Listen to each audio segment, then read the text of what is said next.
How old are you? 20. Cool. Where do you live? Nashville, Michigan. What things do you like?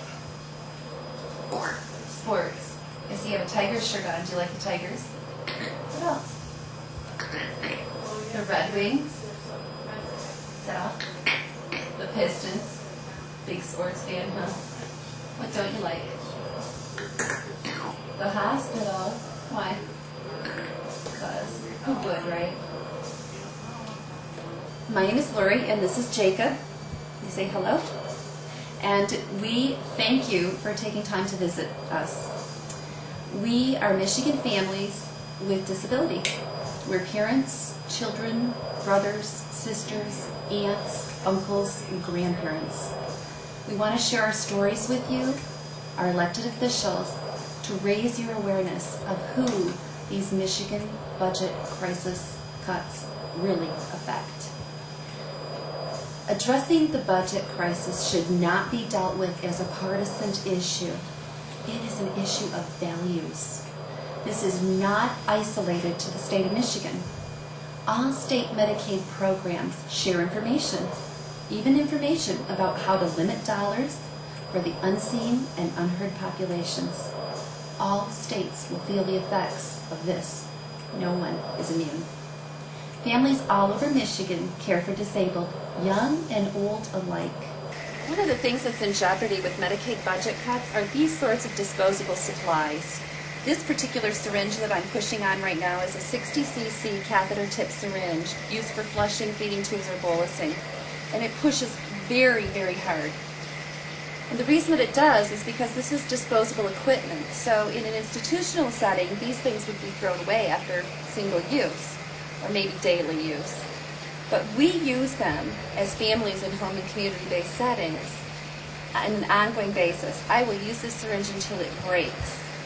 This is generally a silent campaign, one of dedication and love, often of financial sacrifice and unseen struggles, each week, day, hour, and minute. These struggles are not only for dollars to provide much needed services, supplies, medications, equipment, but persons with disability and chronic illness often struggle just to live in their communities, their homes, or to get to the pharmacy or the grocery store or a doctor's appointment. Our families struggle with things that you, as our legislative representatives, are generally unaware of, generally free from, until disability strikes you, your family, or someone close to home.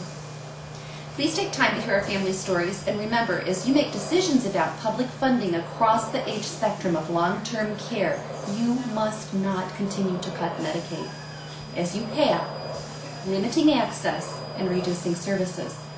But you must assure that every penny of government funding is spent on high-quality care. Everyone viewing this page has the ability to help us provide a higher standard of quality for our vulnerable. You can forward this page to others. You can vote for elected officials that support families. And as an elected official, you can end this effort to balance this budget on the backs of the vulnerable. We simply cannot afford to sacrifice our families anymore. Home and community-based supports are supported by Governor Granholm and President Bush, are cost-effective, and we're sure that they'll agree the right thing to do for all families. Thank you. Is there anything you want people to know about you?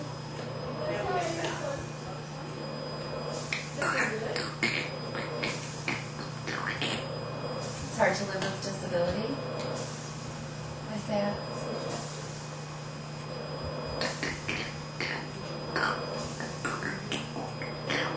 You can't do stuff other people can do. Yeah. Like what? Do you think? Can't go to your bed by yourself. You need help doing that. Yeah. Anything else you want to share?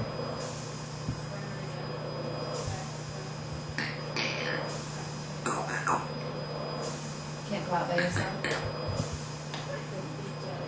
Can you get in the car car and drive yourself to a Tigers game?